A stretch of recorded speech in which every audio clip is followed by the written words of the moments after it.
The doorbell rang, its loud, insistent ding-dong echoing through the quiet house. I was startled awake from my uneasy sleep on the couch, where I had dozed off watching a terrible movie. It was close to midnight, and I had been waiting for Irene, my wife, to return from her bachelorette party. The kids were grown and gone, leaving us as empty nesters. What once seemed like a blessing now felt like a curse. I rubbed my eyes and got up, grumbling about the late hour. Who could that be? I muttered to myself. As I stumbled to the door, my thoughts drifted to our upcoming 25th wedding anniversary. It was supposed to be a grand family celebration, but the excitement had vanished 9 months ago when I discovered Irene's betrayal. I opened the door to find Irene, looking a bit disheveled but trying to appear cheerful. Hey, Han, she said, stepping inside and giving me a quick kiss on the cheek. Sorry I'm late. The party went on longer than expected. I forced a smile. It's okay. I was just watching a movie. I closed the door behind her, my heart pounding as I remembered the message I had seen on her phone. 9 months ago, I had picked up her phone to give it to her and accidentally pressed the button, lighting up the screen. There it was, a WhatsApp message from my brother, Jake. Are you ready for hardcore sex? The words had seared into my brain. My brother Jake, the life of every party, the favorite son, 2 years older than me. He was supposed to be my best friend. But there it was, in black and white. My wife and my brother were cheating on me. Irene, we need to talk, I said, trying to keep my voice steady. She looked at me, puzzled. Talk? About what? I took a deep breath, feeling the anger and hurt welling up inside me. About us? About you and Jake. Her eyes widened, and she took a step back. What are you talking about? Don't play dumb, Irene. I saw the messages. I know you've been seeing him behind my back. There was a moment of silence, and then she sighed, her shoulders slumping. I didn't want you to find out like this, she whispered. So it's true. I felt a mix of relief and rage. How long has this been going on? She looked down, unable to meet my eyes. A few years. A few years? My voice rose. You've been cheating on me with my own brother for years. Tears welled up in her eyes. I'm sorry. I never meant for it to happen. I shook my head, feeling the betrayal cut deep. Sorry doesn't cut it, Irene. You've made a fool out of me. I know, she whispered. I know I messed up, but I still love you. Love? I scoffed. You don't know the meaning of the word. She started to cry, but I couldn't find any sympathy for her. My mind was racing, filled with dark thoughts. I had spent the last 9 months planning my revenge, imagining how I would make them pay for what they did to me. But now, face to face with her, all I felt was a hollow emptiness. I want you out of this house, I said coldly. I can't look at you right now. She nodded, wiping her tears. I'll go stay with a friend. As she packed a bag and left, I sat back down on the couch, feeling a strange sense of calm. The revelation had shattered our marriage, but it had also given me a sense of clarity. I knew what I had to do. They would pay for their betrayal, but for now, I would bide my time and let the rage simmer just beneath the surface.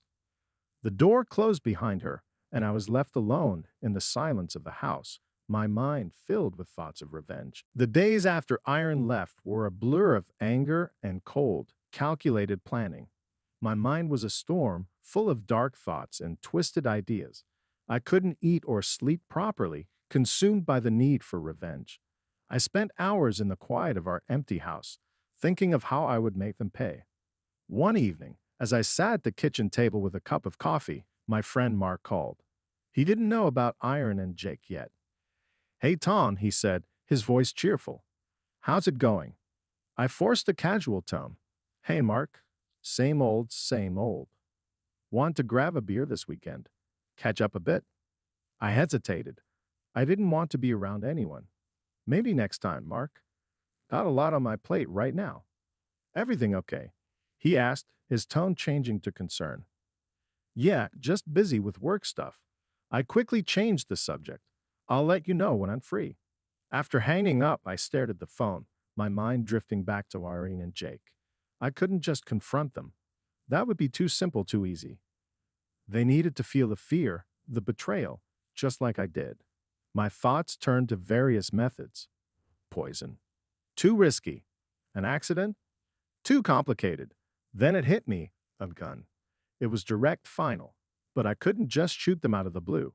I needed a plan, a perfect moment when they were together. The next day, I drove to a nearby town where I knew no one would recognize me. I bought a gun from a shady dealer I found online. As I drove back, the weight of the weapon in the glove compartment felt strangely comforting.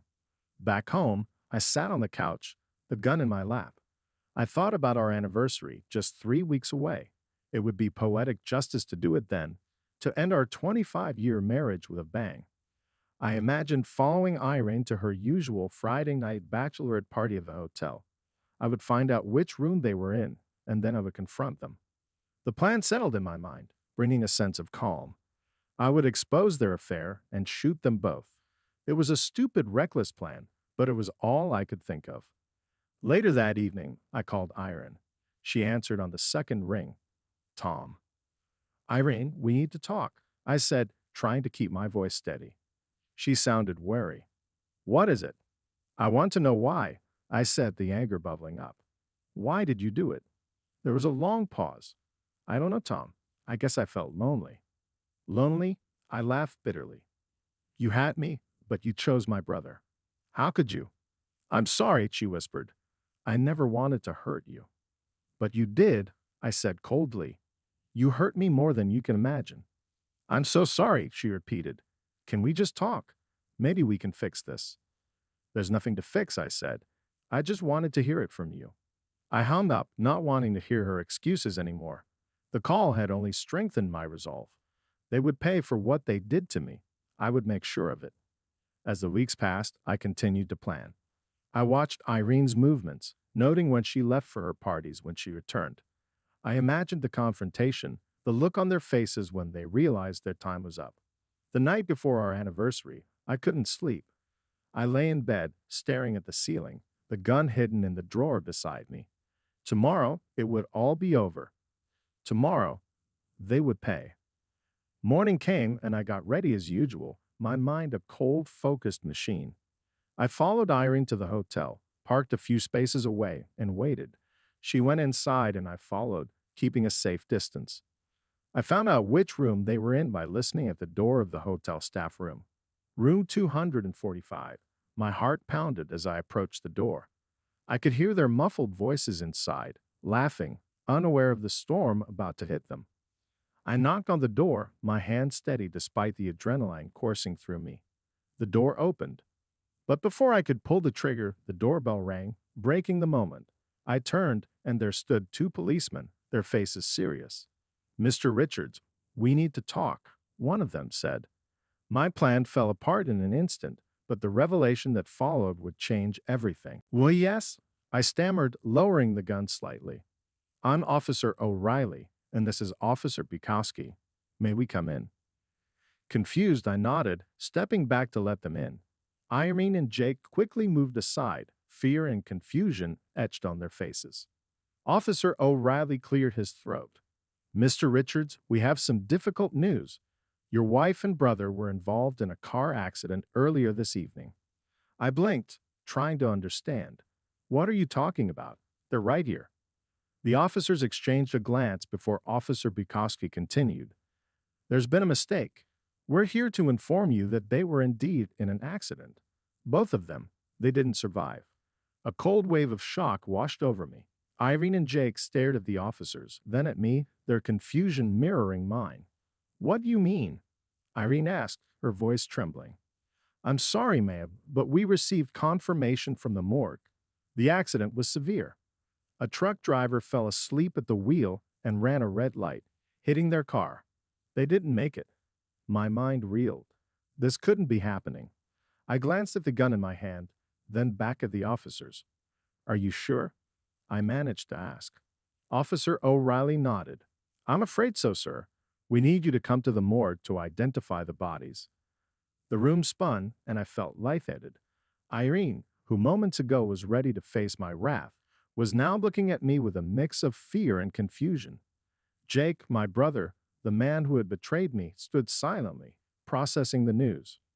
As we drove to the morgue, the rain fell harder, the rhythmic thump of the windshield wipers the only sound in the car. I couldn't shake the surreal feeling. Irene and Jake dead. It felt like a twisted joke. At the morgue, the cold, sterile smell hit me as we walked in. The coroner, a tall, thin man with glasses, greeted us. "Mr. Richards, I'm Dr. Harris. Please follow me." We were led to a room where two covered bodies lay on tables. Dr. Harris pulled back the sheets, revealing the faces of Irene and Jake. My breath caught in my throat. It was them. The reality hit me like a punch to the gut. They were really gone. Dr. Harris spoke softly. "I'm sorry for your loss, Mr. Richards. If you have any questions, please let us know." I nodded numbly, unable to tear my eyes away from their faces. "Thank you," I whispered. The drive back home was silent. The officers had offered their condolences and left us to process the news.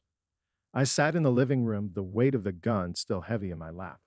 The irony was not lost on me. I had spent months planning their demise, and fate had taken care of it for me. My phone buzzed, and I saw a message from Mark. "Hey, buddy. Just checking in. How are things?" I stared at the screen, unsure how to respond. Finally, I typed, "Not great. Can we talk tomorrow?" "Sure thing, Tom. Call me anytime," came his quick reply. As I sat there, the weight of the past few hours pressed down on me.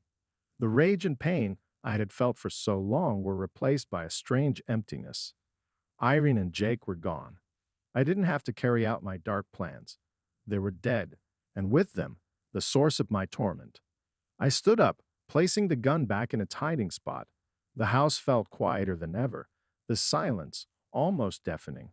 I knew I should feel something, grief, relief, something, but all I felt was a hollow emptiness. I walked to the kitchen, pouring myself a drink.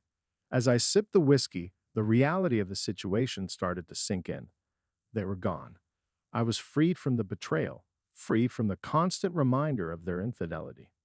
The next morning, I woke up to a strange sense of calm. For the first time in months, I felt like I could breathe. The weight of revenge had lifted, replaced by an eerie calm. I knew the coming days would be filled with questions, with family and friends mourning the loss. But for now, I allowed myself to feel the relief. The nightmare was over. The day of the funeral arrived with a somber gray sky that seemed to mirror the mood of everyone in attendance. The air was thick with the scent of freshly cut grass and the faint perfume of flowers arranged around the coffins.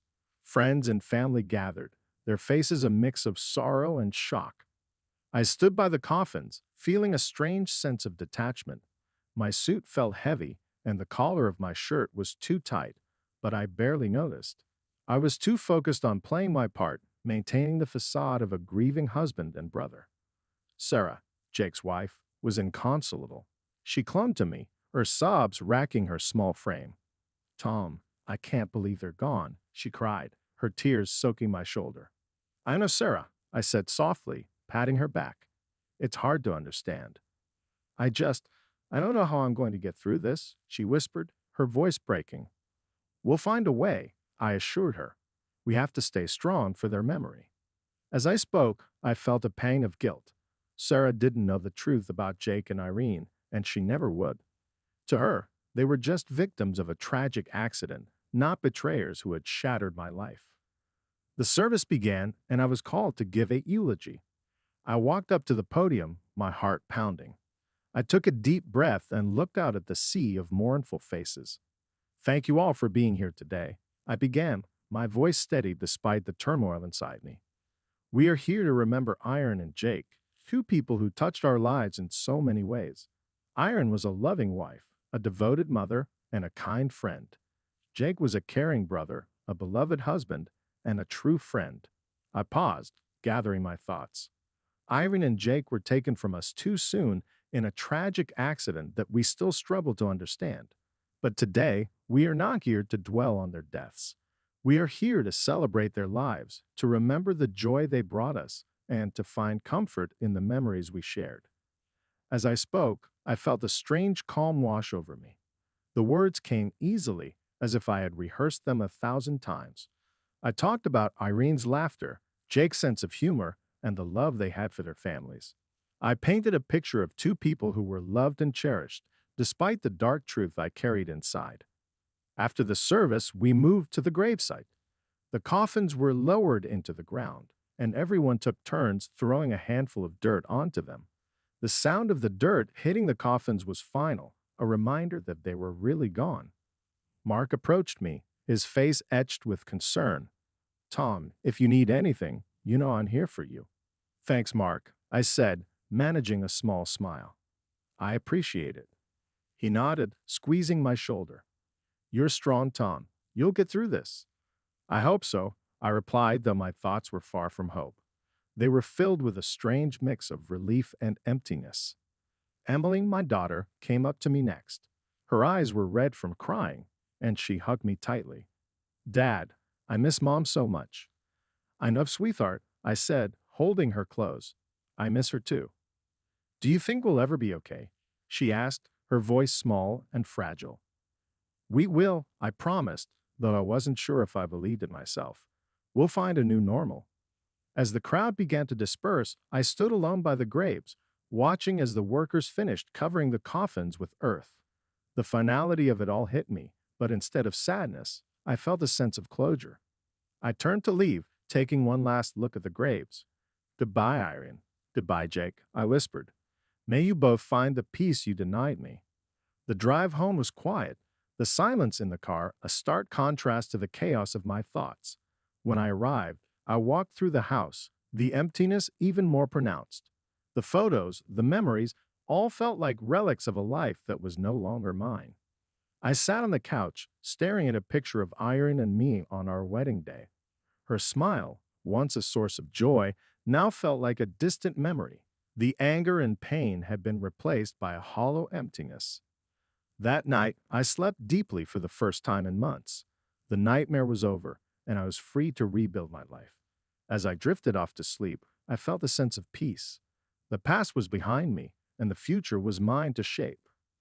The next morning, I woke up early, feeling surprisingly refreshed. I had a newfound clarity, a sense of purpose. I knew the road ahead would be challenging, but I was ready to face it. I was ready to move forward, to embrace the new chapter of my life. As I stood by the window, watching the sunrise, I knew that I had survived the darkest days. The pain, the betrayal, the anger, all of it was behind me. I was ready to live again, to find happiness on my terms. The weeks following the funeral were a time of adjustment. The house, once filled with memories of Iron and Jake, felt different. It was quieter, and every room seemed to echo with a new sense of possibility. I started to make changes, small at first, but each one was a step toward creating a new life for myself. I began by redecorating.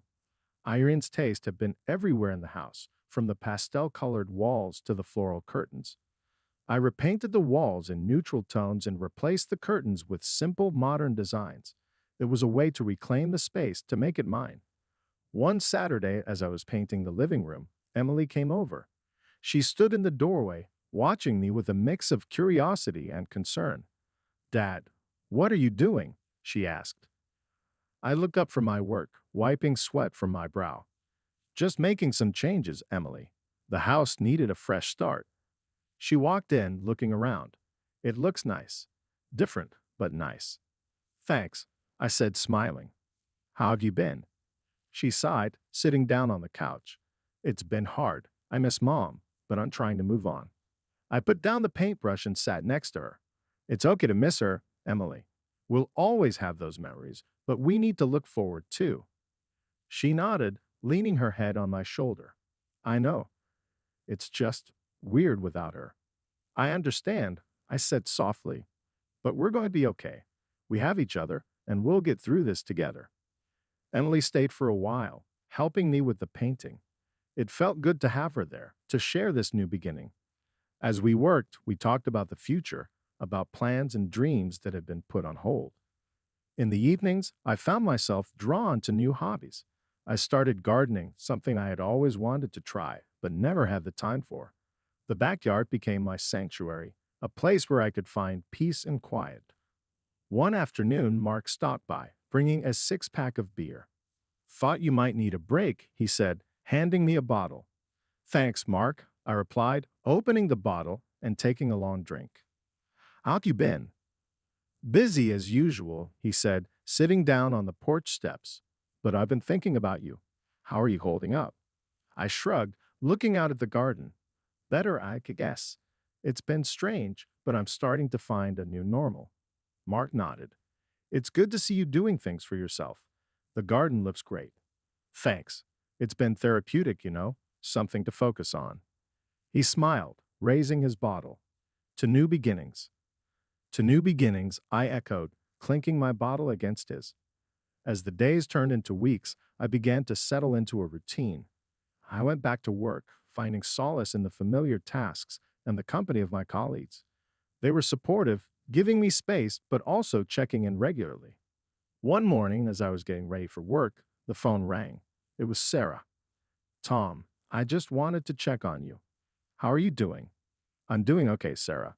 Thanks for asking. How about you? She sighed. It's been tough, but I'm managing. The kids are a big help. I'm glad to hear that, I said. If you need anything, don't hesitate to call. Thank you, Tom. It means a lot, she said, her voice soft. After hanging up, I stood in the kitchen for a moment, reflecting on how much had changed. The pain and anger that once consumed me were fading, replaced by a sense of calm and purpose. I was finally starting to feel like myself again. In the evenings, I took long walks, enjoying the quiet streets and the fresh air. One evening, I bumped into Mrs. Johnson, our elderly neighbor. She smiled warmly. Tom, it's good to see you out and about. How have you been? I'm doing better, Mrs. Johnson. Thank you. She patted my arm. You're a strong man, Tom. I always knew you'd find your way. Thank you, I said, feeling a warmth in her words. Life was slowly returning to a new normal. The house felt like home again, and each day brought a little more peace. I knew there would still be difficult moments, but I also knew I was ready to face them. The past was behind me, and the future was wide open, filled with possibilities. As I stood on the porch one evening, watching the sunset, I felt a sense of contentment. The colors in the sky were vibrant, a reminder that life goes on, and that each day brings a new chance to find happiness. I took a deep breath, feeling grateful for the journey that had brought me here. The nightmare was over, and I was ready to embrace the new chapter of my life. The months passed, and the seasons changed. Spring brought new life to my garden and a renewed sense of hope to my heart.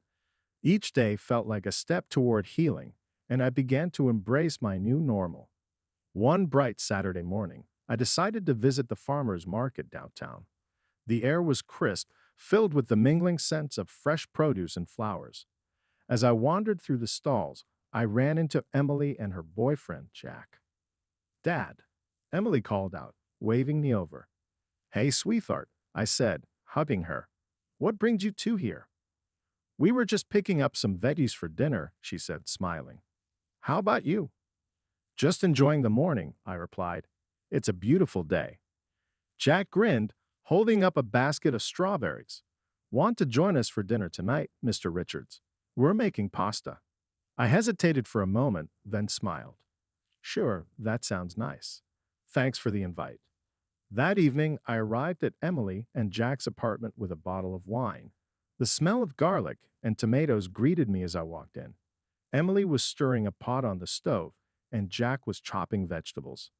Hey, Dad, Emily said, giving me a quick hug. Make yourself at home. Dinner will be ready soon. Can I help with anything? I asked. Jack handed me a cutting board and a knife. You can help me chop these bell peppers. As we cooked together, the conversation flowed easily. We talked about work, plans for the summer, and funny memories from the past. It felt good to be surrounded by family, to laugh and share stories. Over dinner, Emily brought up a topic that had been on her mind. Dad, have you thought about traveling? Maybe taking a trip somewhere? I looked at her surprised. I haven't really thought about it. Why do you ask? She shrugged. I just think it might be good for you. A change of scenery. Plus, you've always wanted to visit Europe. Jack nodded in agreement. Emily's right. It could be a great adventure. The idea intrigued me. I had always dreamed of seeing the world, but life had always gotten in the way. Now, with a new sense of freedom, It seemed like the perfect time. You know, that's not a bad idea, I said, smiling.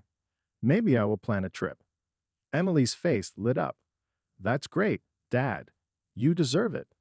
In the weeks that followed, I started planning my trip to Europe. I researched destinations, booked flights, and made a list of places I wanted to see. The excitement of travel brought a new energy into my life, and I felt more alive than I had in years.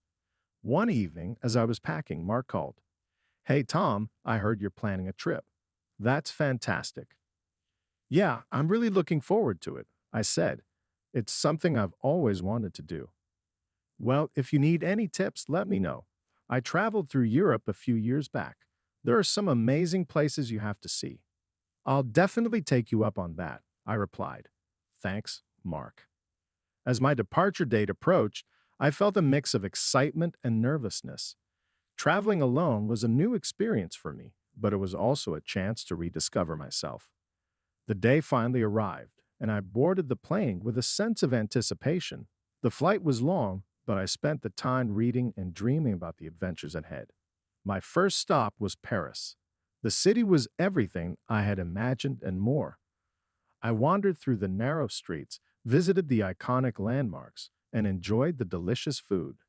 Each day brought new experiences, and I felt a sense of freedom and joy that I hadn't felt in years. One afternoon, while sitting at a cafe near the Seine, I struck up a conversation with a fellow traveler, a woman named Anna. She was from Germany and was also exploring Europe on her own. Is this your first time in Paris? She asked, sipping her coffee. Yes, it is, I replied. And you? I've been here a few times, she said, smiling. But it never gets old. There's always something new to discover. We spent the afternoon talking and sharing stories about our travels. It was refreshing to connect with someone who shared my sense of adventure. As the weeks went by, I visited other cities: Rome, Barcelona, Berlin. Each place offered its own unique charm and beauty. I met new people, tasted new foods, and experienced different cultures. It was everything I had hoped for and more. One evening, as I watched the sunset from a hilltop in Florence, I felt a deep sense of gratitude. The journey had been more than just a trip. It had been a path to healing and self-discovery. I had found a new sense of purpose and a renewed zest for life. Returning home, I felt like a different person. The memories of Iron and Jake were still there, but they no longer held the same power over me. I had moved forward, finding peace and happiness on my terms.